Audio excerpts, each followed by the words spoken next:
Hi. Today we're going to talk about diet.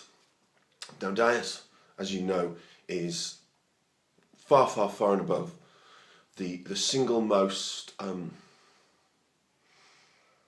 want to say confusing topic in fitness and body composition, but that's actually incorrect. It's the single most controversial topic, and it's the single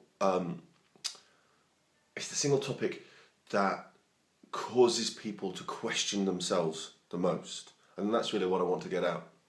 Too many people second guess their diets, the dietary philosophies that come at them from all angles, and I think that this is what leads to the incessant questions that people like myself get about how to eat. You probably get asked 10 diet questions for every one training question, when the reality is you should get asked one diet question for every 10 training, because training as you progress becomes more complicated because you need to keep changing the stimulus, whereas diet at its essence as a subject is not more complicated. Diet is of course harder to actually execute because there's temptation everywhere we go when it comes to diet. Now, what I want to talk to you about today is quite hopefully I can communicate it in a simple manner, and it's this. Every diet, in my opinion, works if you are compliant. So if you take a motivated and hungry individual, so let's just say you're my client, and in 6 weeks' time you have a photo shoot, and the results of that photo shoot are going to get plastered all over the national press. I can put you on 20 different types of diet, and they're all going to work, right? They're all going to work. No, I can't put you on a 5,000 calorie pizza diet and it's going to work, right? That'd be silly. But I can put you on a carb cycling diet, I can put you on a low carb diet, I could probably put you on a higher carb, lower fat diet, I can count your calories. Blah, blah, blah, blah, blah, blah, blah, blah, blah, right? Atkins, blah, blah, blah, blah, blah. We can try everything. And pretty much every diet will work. We're not now talking about stupid, dumb diets. We're not talking about single nutrient cabbage only diets, but they work. They're not good, they're not healthy. That's a different matter. We're not even talking about optimal, but we're talking about what works. If you're motivated, most things work, because at their essence, you're trying to control your portions. You know that you shouldn't be going to McDonald's. You're not eating cake. You're controlling things. I'm not even going to start waffling on about blood sugar or anything like that. You're just controlling things. So I would argue, and my personal training experience bears this out as well, that the best diet is the diet that fits what you're prepared to do and that fits how you're feeling and working at the time. So what I want to try to communicate today is this. It's great to have knowledge of different dietary systems, as well as incisive knowledge of nutritional science. It's all going to help you, of course. Where you could argue it's most useful, it's not in the minutiae, it's not in the tiny, tiny detail. Where it's most useful for most people, for the average person who's healthy and no food intolerances and things like that, is you can start off dieting in one manner, and if it's not quite working for what you're looking to do, for your lifestyle at that moment in time, you can tweak it. So I'm going to tell you a story. I'm going to use an example of myself. My own personal motivation for dieting is probably less than yours. I've been there, I've done it, I know I can do it if I really want to. I've got the photographs, I've got the videos, I've been in the magazines. I'm not that bothered anymore. I'm 41, I've got a family, I have other priorities. Now, does that mean I let myself go and be a fat bastard? No, of course it does not. Does it mean that I want to go hungry and have a certain amount of self-sacrifice? No, right now I don't. But I do want to watch my diet, and actually I do want to get a bit leaner. I actually want to get lighter overall, because I've decided I've been so heavy for so long. Up to 22 stone in my 20s. Knocking around the 16.5 stone mark rather than knocking around the 18 to 19 stone mark is better. And ultimately that means losing a bit of muscle and losing a bit of fat.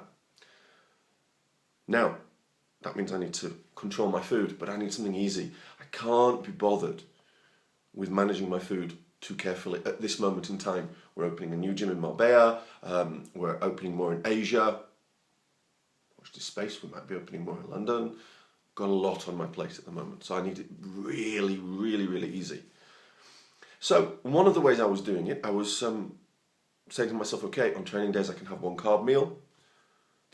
If I do a bit of extra cardio, I can have an extra carb meal, and I can have a little treat carb meal at a weekend. And that would have worked, bearing in mind what that means. You can't take these things literally. Too many people take these things literally. It doesn't mean you can have one carb meal and your carbs are crap. And it doesn't mean that the other meals where you're really controlling your carbs, because the best way for me to diet is to control my carbs unless I'm very lean. It doesn't mean that the non-carb meals are grotesque piggery blowouts. Okay? It doesn't mean that at all. I've done that. It's worked a little bit. But it's not really working. It's not working for where I'm at the moment because I don't actually have the discipline. So I'm going to change the way that I diet, and I'm going to count calories. Now, I know that some of you were taught that calories don't count.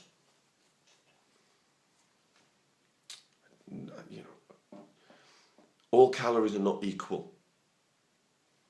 1,000 calories from a Mars bar are not the same as 1,000 calories from chicken or red meat or nuts or broccoli or even, a potato. So all calories are not equal. But all calories from similar foodstuffs are pretty much equal.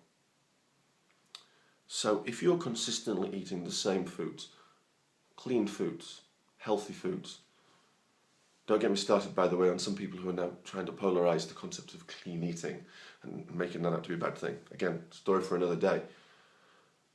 If you're eating consistently the same foods, then you can start to count your calories. So I'm just going to give myself a calorie target.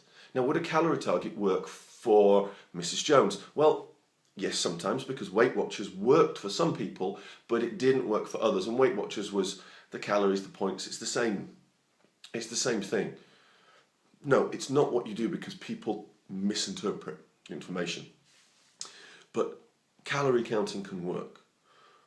Controlling meals. I'm going to have no carbs today. I'm going to have a carb meal here. I'm only going to eat high fat. These slightly different philosophies, they can all work. And what you need to do is take the one that fits what you are prepared to do, what you want to put into it, what suits your knowledge, what suits your, even the foods that you can eat. If you have to eat out, excuse me, I scratched my nose. If you have to eat out 2 or 3 meals a day, some people do. You can't. Can you count calories? Maybe. It's an estimate, by the way. This counting calorie bullshit. Don't start weighing. I'm stopping myself swearing. I'm trying to control language. Don't start weighing your food and doing this and doing that unless it helps you. If it helps you, great. But you don't think you have to weigh your food, otherwise your diet's going to go out of pot. And don't think, I'm estimating I'm eating 2,500 calories today, but maybe I ate 2,350, maybe I ate 2,600. Because at the end of the day, none of this is super precise. Our calorie expenditure varies from day to day. Even if we sat on our arse doing the same thing, what goes on inside our head, our stress levels are going to affect our calories, our digestion is going to affect our calorie burn. Just approximate, don't be too anal. But use the approach that works for you. Calorie counting may not work if you eat a lot of meals, but what would work for people who eat out is to go, okay, in the evening I'm going to have my carb meal. 5 days a week I'm going to have a carb meal. And then, you have your baked potato. If you can deal well with wheat, you can have your pasta, you can have your rice, have your fruit, have your yogurt, whatever carb choice you want. And the rest of the time, you control carbs. I'm going to have fat and I'm going to have protein. And that's, steak and salad, chicken and salad, shrimp and salad, shrimp and broccoli, you get the picture with the veg, by the way. So take the dietary philosophy that speaks to you. Take the dietary philosophy that works for you. And if it's not working for you, don't have a panic attack. Look at my example. Me doing a carb meal here, carb meal there, which is the simplest way by far for me to do it, hasn't quite worked because it just hasn't worked. For me, counting calories is really simple because I know calories, what calories and what, and B, I am long enough in the tooth to not get wrapped up in micro counting. I don't really care if I eat a piece of bread and the piece of bread might be 100 calories or 125 calories or 130 calories. It's not going to knock everything off. It's an approximation. You need to get that in your head. For the vast majority of people, this is all an approximation. If you're advanced, if I was a professional bodybuilder, I'd probably be counting everything in the competition season. In the off season, I wouldn't be. And I've sat with, lived in my apartment, a guy who came second in last year's Arnold Classic, 6 weeks before the Arnold Classic, Ben Pekulski. Do you think Ben is counting every single calorie? No, because it doesn't work that way. Is he controlling his food? Yep. Is he eating rigidly to the clock? Yep, for sure. Is he splurging? No. But he's eating a decent portion of protein, animal protein, and greens. And pretty much it can be as simple as alternating red meat and fish. It's not as complicated as people make. Some people with agendas make you want to believe. So I'm going to wrap this video up because I've talked long enough. Just please get this in your head. There are lots of competing dietary philosophies. Almost all of them are sensible enough that if you follow and you're motivated, they can work. But there are going to be times when you have to be flexible and you have to be fluid. And you're going to take this one for a bit, it's not going to work. So you take this one, and then you take this one, and then you take another one. Use your brain. Use your imagination.